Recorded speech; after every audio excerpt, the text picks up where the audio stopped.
আজকের গল্প উৎসর্গ। সাত সকালে রবুর ফোন। ছোটনদা, মা চলে গেল। ঘুমটা ভালো করে ভাঙেনি। চলে গেল শব্দটা বুকে এসে বাজলো হাহাকারের মতো, যেন কেউ একটা ধাক্কা দিল। সোজা হয়ে দাঁড়িয়ে গেলাম। দুদিন আগে রবু জানিয়েছিল খুবই খারাপ অবস্থা। জিজ্ঞাসা করলাম কখন। এই তো সকাল 7টা। ডাক্তার বলেছিল রাতটা পেরোলে হয়। শেষ সময় জ্ঞান ফিরে এসেছিল কিছুটা। জানো কি বলল? কি? শুধু দুবার অস্পষ্ট স্বরে বললে, বুলু বুলু। ক্যালেন্ডারের দিকে চোখ পড়ল। ঠিক 6 মাস আগে বুলু চলে গেছে। তখন থেকেই পিসির শরীর ভাঙা শুরু।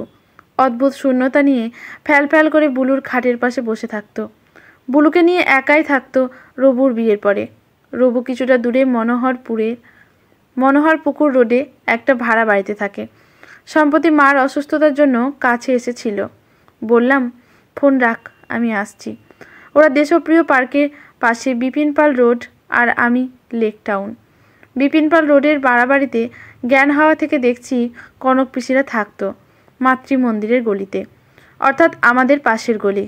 বুলু আমি সমান। রবু আমার থেকে 5 বছরের ছোট। কনক পিসি বাবার পিস্তুত বোন। সুনীল পিসেমশাই সিটি কলেজে মির্জাপুর আর গড়িয়াহাটে ইকোনমিক্স পড়াতেন।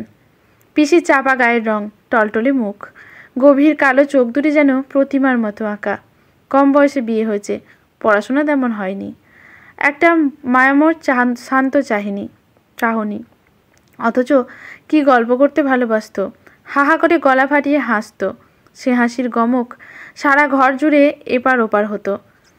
দুপুরবেলা স্কুল ফেরত প্রায়ই দেখতাম মার ঘরে মাটিতে পা ছড়িয়ে দুলে দুলে গল্প আর হাসিতে ফেটে পড়ছে। সামনে রাখা পানির বাটা। আমাকে দেখলেই হেসে উঠত। এই যে ছোটনবাবু এসেছে। আমি উঠি, বৌদি তুমি খেতে দাও বলে আঁচলটা কাঁধের পেছনে ফেলে উঠে পড়ত। তখন বুলু ঘুমোতো, তাই আসতে পারত। দুপুরটায় একটু হাত পা ছড়ানোর। বড় ছোট সবার সঙ্গেই হাসি ঠাট্টার সম্পর্ক। সবসময় হাসছে আর ঘর গম গম করছে। খুব ছোট্টখাট্ট জিনিস নিয়ে হাসি লেগেই থাকতো। যেখানে খেলতে যেতাম তার পাশেই পিসির বাড়ি। কোলে করে বুলুকে নিয়ে দাঁড়িয়ে খেলা দেখতো মাঝে মাঝে।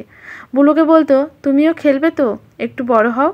আদো আদো গলায় আমাদের দেখিয়ে বলতো, আমার বুলুও মাঠে খেলবে, ওর মধ্যে একটা উচাটন হতো। অত বড় শরীর কি থাকে কোলে? নামতে চাইতো। পিসি মাথায় গায়ে হাত বুলিয়ে বোঝাতো, শান্ত করতো, আর কিছুদিন অপেক্ষা করো। বুঝতাম। অনেক সময় বুলু কিছু বলতে চায় আমার দিকে তাকিয়ে। কোনো সময় করুণ, কোনো সময় উদাস সে দৃষ্টি। শুধু মুখে আ শব্দ করে খানিক আঙুল নাড়া ছাড়া কিচ্ছু বোঝা যায় না। শুধু ধরতে চায়, স্পর্শ করতে চায়। ধরলে আঙুলগুলো নেড়ে চেড়ে দেখতো, তারপর নিজের আঙুল দেখতো, বোধহয় মেলাতো। পিসির বাড়ি গেলেই প্রথমেই বুলুকে এনে দেখাবে, দেখো দেখো কে এসেছে, বল বল কে এসেছে, তোমার নাম বলো, নাম বলো। ও চেয়ে থাকতো শুধু, মাথা ঝাঁকাতো এদিক ওদিক। আমাদের দেখলেই উত্তেজিত হয়ে মুখ দিয়ে লালা ঝরতো। পিসির কোমরে গোজা রুমাল দিয়েই ছোট্ট করে মুছিয়ে দিত। চেনা যত আত্মীয়দের অনুষ্ঠান বাড়িতে কনক পিসির গলায় গমক ফেটে পড়ত। হেসে হেসে সবার খোঁজ নেওয়া। কখনো রাগ বা বিরক্তি দেখিনি, কিন্তু বুলুর কথা কিছুই বলতো না। ওটা যেন প্রাণের গোপন কথা। পিসির কথা জিজ্ঞাসা করতেই, ওই আছি, ভালোই আছি। ব্যস্ত সব সময়, কারণ বুলু। ওর মুখ ধোয়ানো, স্নান করানো, খাওয়ানো, জামা পরানো সবই পিসির কাজ। কাউকে করতে দেবে না। মা মাঝে মাঝে জিজ্ঞাসা করে বলতো, মনে হয় একটু ভালো। আমরা বুঝতাম তেমন কিছু নয়। পিসেমশাই অনেক রকম ডাক্তার দেখিয়েও কিছু করতে পারেননি। শেষে পিসি গড়িয়াহাটে একজন ট্রেনারের কাছে রিক্সা করে নিয়ে যেত। উনি বুলুর সামনেই ওর সাথে কেমন ব্যবহার করতে হবে, কেমনভাবে অক্ষর চেনাতে হবে, কি কি খেয়াল রাখতে হবে, কি কি ব্যায়াম করতে হবে, সব শেখাতো। সবটাই কেমন করে বাচ্চাদের বড় করতে হয় সেই রকম। ওর পায়ে আজও জন্ম থেকে অসুবিধা আছে, তাই নাকি দাঁড়াতে পারে না। একটু বড় হলে অপারেশন করে ঠিক করতে হবে। দিন যায়, বছর যায়, স্কুল পাশ করে দুর্গাপুর চলে গেলাম পড়তে। নতুন বন্ধু, নতুন পরিবেশ পেয়ে বুলুর কথা তেমন মনে পড়তো না। মাঝে মাঝে বাড়ি এলে মা বলতো, একবার বললে ডাক্তার বুলুর পায়ে অপারেশন করেছে, এখন অনেক ভালো। পিসি রোজ ফিজিওথেরাপি করাতে নিয়ে যায়। জানিস, বুলু এখন পা টেনে টেনে হাঁটতেও পারে, তবে কেউ ধরলে ভালো হয়। অনেক কথা বোঝে, কিছু বললে বুঝতে চেষ্টা করে। পারলে একবার যাস, খুশি হবে। তখন কলেজে পড়ি, উঠছি সব সময়। 2 দিনের জন্য মাসে একবার বাড়ি আসা, সময় কোথায়? বুলুর পিসিকে ছাড়া এক মুহূর্ত চলে না। পিসেমশাই রবু কেউ ওর দিকে চাহিদাগুলো বুঝতে পারে না। পিসিকে না পেলে তখন পাড়া মাথায় করে চেঁচাতে থাকে। আসলে আস্তে আস্তে আস্তে শরীর বড় হতে থাকলো। ওর জন্য বড় খাট বানানো হলো, চারিদিকে উঁচু করে কাঠের বেড়া দেওয়া। মা বাবা অনেকবার পিসেমশাইকে বলেছে, কনকের একটু বাইরে বেরোনোর দরকার, তুমি মাঝে মধ্যে একটা পরিবর্তনের জন্য দিন 2-এর জন্য নিয়ে যেতে পারো। পিসেমশাই বলেছেন ও কোথাও যাবে না বুলুকে ছাড়া, আর বুলুকে নিয়ে সব জায়গায় যাওয়া যায় না।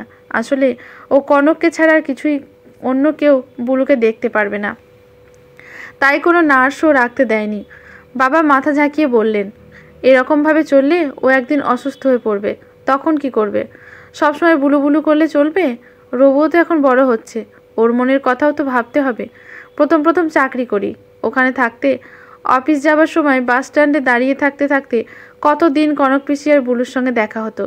পিসির এক হাতে বাজারের ব্যাগ, অন্য হাতে বুলুর হাত শক্ত করে ধরা। ডাক্তার বলেছে তাই হয়তো বুলুকে সঙ্গে নিয়ে বাজারে যেত। একটা পায়জামা, একটা ঢোলা, একটা শার্ট, মাথাটা সামান্য হেরে আছে, মুখটা সামান্য খোলা, মুখে অকারণ এক হাসির ভঙ্গি, কিন্তু দৃষ্টি এ জগতের নয়। একটু ঝুঁকে ঝুঁকে দুলে দুলে মার হাত ধরে যাচ্ছে, যেন সদ্য হাঁটতে শেখা একটি বাচ্চা ছেলে। চারিদিকে মুখ ঘুরিয়ে ঘুরিয়ে দেখছে। কনক পিসি বুলুর সঙ্গে অনর্গল কথা বলতে বলতে যাচ্ছে। আমাকে দেখে বলল, এই যে ছোটন, দেখো অফিসে যাচ্ছে, তুমিও যাবে। হাত নেড়ে সে হাসে, কিন্তু হাত নাড়ে না। যখন সামনের দিকে চলে গেল তখন পিছন ফিরে হেসে হাত নাড়ালে। আমার বুকের মধ্যে মোচড়, কিন্তু পিসির মুখে জিতে যাওয়ার হাসি। একদম সহজ স্বাভাবিক ছেলেকে নিয়ে বাজারে যাচ্ছে। মা বলতো, কনকের কি কাজের শেষ আছে? রবুর পড়াশোনা, খাওয়ানো, স্কুলে পাঠানো, সুনীলবাবুর কাজে যাওয়া, সর্বোপরি সারাদিনের জন্য বুলুর সব করা। ওকে তো স্নান করিয়ে খাইয়ে দিতে হয়। মাঝে মাঝে বায়না করে খাবে না, স্নান করবে না। এত বড় ছেলে, বুঝিয়ে সুজিয়ে সব করানো চারটিখানি ব্যাপার নয়। জিজ্ঞাসা করলাম, তাহলে ব্যবস্থা করি, কোন শ্মশানে নিবি? রবুর বউ রমলা বললে চাপা স্বরে, দাদা, আসলে মা তো ওনার দেহ দান করে গেছেন মেডিকেল কলেজে। চমকে উঠি, কি বলছো? কনক পিসি এসব কবে হলো? ঘরভর্তি লোকজন অবাক। সে কি, কবে পিসি দেহ দান করলে? কই কিছু শুনিনি তো, এরকম হয় নাকি? মা বলতে চাননি কাউকে, কে কি বলে। আমি রবুর দিকে তাকালাম। ও বললে, অনেক ঝোলাঝুলিতে আমিই ব্যবস্থা করেছিলাম, না হলে নিজেই চলে যাবে বলেছিল মেডিকেল কলেজে। মার কি মাথায় ঘুরতো কে জানে। মেডিকেল কলেজে কাগজপত্র বুঝে নিয়ে ডাক্তার বসু বললেন, আপনার কাছে যা শুনলাম তাতে কিছুটা অবাকই হচ্ছি। যা দেখি সবই বাম ঘেঁষা কিছু পণ্ডিত মানুষই দেহ দান করে, সংসারী মহিলা খুব কম দেখি। দেহ অগ্নিতে ভস্মীভূত না হলে অস্তেঞ্চি তো হলোই না, তার মুক্তি কী করে হবে? রবু বলল, মা বোধহয় কাগজ পড়ে উৎসাহিত হয়েছিলেন, দেহটা এক মহৎ কাজে লাগাবে ভেবেই চিন্তা। তারপর আরেকটা চিন্তা, আমার জন্যে যেন কারুর অসুবিধে না হয়। উনি স্বগতোক্তি করলেন, তাই স্ট্রেঞ্জ। কনক পিসির বডি হাসপাতালের মর্গে চলে গেছে, ফিরে আসছি। জিজ্ঞাসা করলাম, বুলুর জন্ম কত সালে জানিস? হাতে হাতে মাথা দাঁড়িয়ে বললে, সঠিক জানি না।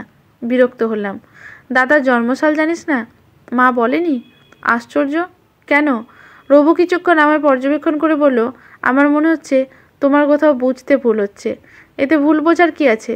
মাথা ঝাঁকালো, আছে। দাদাকে মা দত্তক নিয়েছিল, তুমি কি জানো না? অবাক হয়ে হাসলাম, কি আজে বাজে বলছিস, কোথা থেকে? হ্যাঁ, ওর কিছু শারীরিক অসুবিধে ছিল, তাই পিসিকে বেশি মনোযোগ দিতে হয়েছিল। তুই এত সেন্টিমেন্টাল হোস না, তোকেও পিসি ভালোবাসতো খুব। রবু বললে, তাহলে তুমি সত্যিই জানো না? কি করে জানবো? কি বলছিস? মা কিংবা বাবা কেউ তো বলুর দত্তক নেবার কথা বলেনি।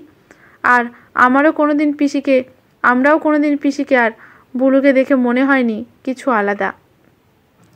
রবু বললে, আমার বিয়ে কথা উঠতেই মা বললে দাদার দত্তক নেবার কথা। বলল, তোমার জানাটা দরকার সত্যটা, কারণ নতুন একজন আসছে আমাদের মধ্যে। মার নাকি ভীষণ বিয়ের আগে থেকেই দত্তক সন্তান নেবার ইচ্ছে ছিল, কে মাথায় ঢুকিয়েছিল জানি না। শুনেছি দাদু নাকি মাকে নিয়ে প্রায়ই অনাথ আশ্রমে যেত, তাদের সঙ্গে যোগাযোগের সাহায্য এসব চলতো। হয়তো কোনো অনাথ আশ্রম দেখে মনে হতে পারে বিয়ের 2 বছর পর বাবাকে বলে রাজি করিয়ে একটা হোম থেকে 3 মাস বয়সী দাদাকে মা ঘরে নিয়ে আসে। আমি স্তম্ভিত। তারপর কয়েক মাস যাওয়ার পর দাদার শারীরিক অক্ষমতাটা নজরে পড়ে। হোম কিছু জানায়নি। তখন এত মেডিকেল ফেসিলিটি সবার মতো বেড়ে ওঠেনি। সমান বয়সী বাচ্চারা দাঁড়াতে পারছে, আধো আধো কথা বলছে, কিন্তু দাদা কিছুই বলতে পারছে না, এমনকি উপুরও হতে পারে না। কেউ কেউ প্রথম বললে অনেক ছেলেরাই পারে না, পরে কথা বলে, দেরি করে হাঁটে। কিছুদিন অপেক্ষা, তারপর ডাক্তার। আস্তে আস্তে বোঝা গেল, যত বোঝা গেল তত মা দাদাকে আঁকড়ে ধরতে চাইল। ছোটবেলায় মাঝে মাঝে আমার খারাপই লাগতো। মা শুধু দাদাকে নিয়েই ব্যস্ত, হিংসে হতো। কিন্তু অনেক ডাক্তার, বদ্যি, কবিরাজ, গুণিন দেখিয়ে কিচ্ছু হয় না। জলের মতো টাকা খরচ হয়, কিন্তু তেমন কিছু হলো না। এদিকে 6 বছর পর আমি হলাম। রবু থামলো। সব শেষ হয়ে যাওয়ার পরও আমি হতচকিত হয়ে দাঁড়িয়ে। আশ্চর্য, আমার মা বাবা কেউই আমাকে কিছু বলেনি। বারবার জেনেছি বলু পিসির নিজের ছেলে। কোনো দিন পুজো আর্চা করতে দেখিনি, কিন্তু সকাল থেকে রাত অবধি হাসি মুখে এক অক্ষম শিশুর সেবা করছে। আর কি চাই? দেবতা যাকে অবহেলা করে গেছে তার সেবাই করেছে সারা জীবন। প্রাণপণ আরও ভালো মা হতে চেয়েছিল। অবহেলা কে যেন বুক চিতিয়ে জানিয়েছিল চ্যালেঞ্জ। শরীর কেঁপে উঠল। খুব জোরে গলা ছেড়ে কাঁদতে পারলে মনটা হালকা হতো। বুকটা ভার হয়ে আছে। রবু দাঁড়িয়ে আছে রাস্তার দিকে তাকিয়ে, হাত মুঠো করে। আর আমি দেওয়ালে পিঠ দিয়ে আকাশের দিকে তাকিয়ে ভিতরে ভিতরে ভেঙে পড়েছি। শিক্ষিতের মতো কান্না চাপছি। গলার কাছে কি একটা আটকে। অনেকক্ষণ বাদে রবুই এসে পিঠে হাত বোলালো। বললাম, ভালোই করেছিস বলে। দেরিতে হলেও পিসিকে পুরোপুরি বুঝতে সাহায্য করবে। রবু বলল, হেদুয়ার বসবে। হেদুয়ায় কিছুক্ষণ বসলাম। সামনে বেশ কিছু ছেলে মেয়ে জলে সাঁতার কাটছে, আর আমরা কাটছি স্মৃতির সমুদ্রে। কেউ কোনো কথা বলতে পারছি না। কত ছেলে, বুড়ো, মহিলা কুটকাচালি বা স্বার্থপরতার গল্প করতে করতে দূরে দূরে সামনে হাঁটছে। চেয়ে আছি অথচ দেখছি না। বলুর কষ্ট হচ্ছে। ভেবে কি পিসি চলল বলুর কাছে? কি জানি। এমন মানুষ চলে যাওয়ার পর এখন পড়ে রইল শুধু মহা স্বার্থপর দুনিয়া, যে নিজেরটাই শুধু বোঝে। আজকের গল্পটি এখানেই সমাপ্ত। গল্পটি লিখেছেন কল্যাণ। গল্পটি যদি ভালো লাগে লাইক, শেয়ার, কমেন্ট করে পাশে থাকবেন। ইউটিউব থেকে দেখলে চ্যানেলটি সাবস্ক্রাইব করে বেল নোটিফিকেশানটি অল করে দেবেন। ফেসবুক থেকে দেখলে পেজটি ফলো করে রাখবেন। ধন্যবাদ।